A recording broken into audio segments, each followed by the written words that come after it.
Hi, I'm DiParmejan and you're watching News Cats. Iran's new president Masoud Pezeshkian just got dealt a geopolitical hairball, Donald Trump back in the White House. This Kurdish Azeri cardiologist turned reformist politician promised to combat corruption and revive Iran's economy. Meow, he's trying to perform open heart surgery on Iran's finances, while Trump sharpens his claws for another round of maximum pressure. Iran's economy is shakier than a cat on a hot tin roof. Inflation's hotter than a fur coat in summer at over 30%, and the royal's worth about as much as used kitty litter. We're talking over 700,000 royals to the dollar, folks. That's not a typo, it's a catastrophe.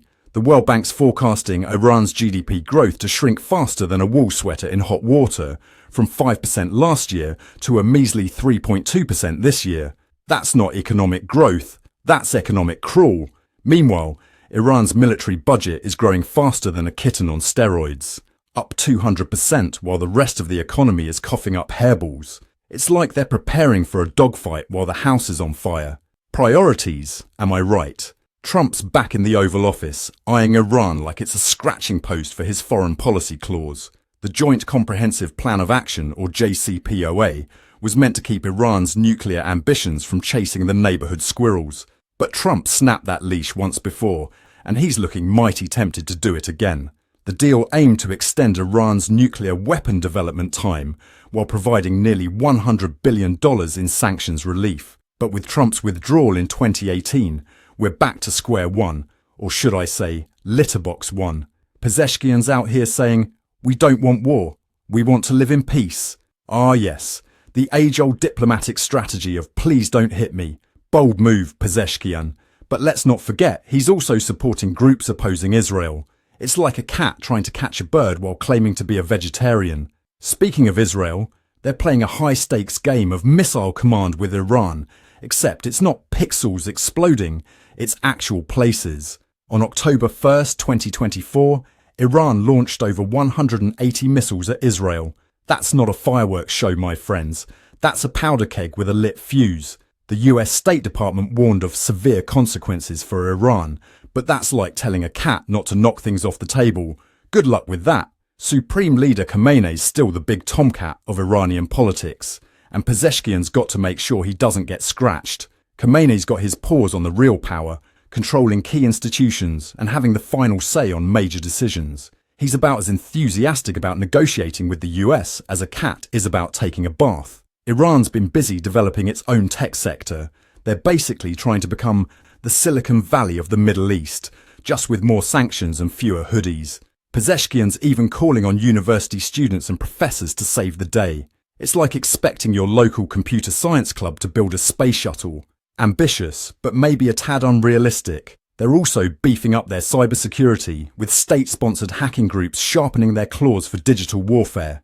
These sanctions are like a really strict diet, except instead of cutting carbs, they're cutting off Iran's entire economic food supply. Iran's struggling to comply with the Financial Action Task Force standards. It's like a cat refusing to use its litter box and wondering why it's not allowed on the furniture. Pezeshkian's trying to make nice with the neighbours. He's like that cat who hisses at everyone but suddenly wants to cuddle when it's dinner time. He's reaching out to Saudi Arabia and Turkey, forming uneasy alliances in the face of a common threat. It's like a pride of lions suddenly deciding to cooperate with hyenas. Unusual, but desperate times call for desperate measures. But Pezeshkian's got to navigate between reformists and hardliners at home. It's like trying to herd cats.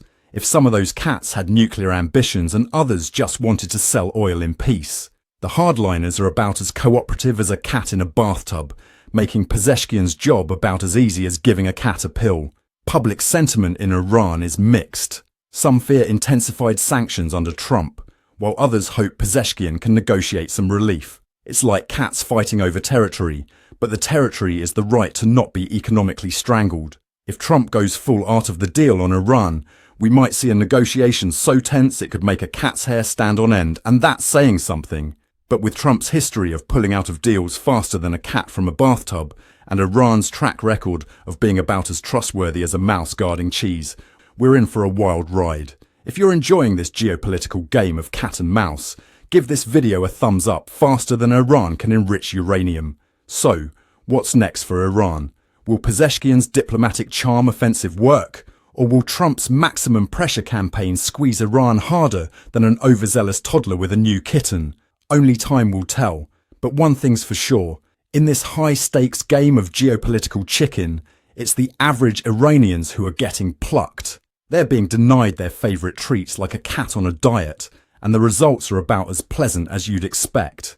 In this precarious game of nuclear hot potato, Iran's walking a tightrope without a safety net, Trump's playing economic whack-a-mole with sanctions, and the rest of the world is watching like it's the most anxiety-inducing cat video ever.